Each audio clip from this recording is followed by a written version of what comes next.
I am the Tofu Golem. Please enjoy the video. You start by backing up the file and opening it in a capable PDF editor. Once done, open the Thumbnails or Pages panel so you can see page numbers at a glance. Next, decide whether you will extract pages to a new file or remove them from the original. Pick the page range now. Use the Selection tool or Command/Control-click to pick individual pages. Make sure to note page order. You'll export or save after confirming the selected pages. You now perform the core action: selection and extraction or deletion. In Acrobat, choose Organize Pages Extract, enter the range, and choose whether to remove after extracting. In Preview, drag thumbnails to a new window or use Export as PDF. Online tools let you choose pages and press Extract or Delete, then download. While doing this, verify rotations, bookmarks, and attachments remain correct.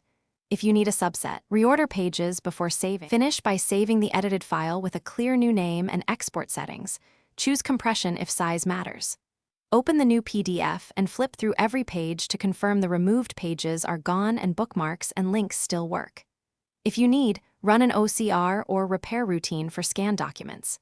If something goes wrong, missing pages, corruption, or wrong order, revert to your backup file immediately. Then repeat the extraction using a different tool or export method as a reliable troubleshooting step.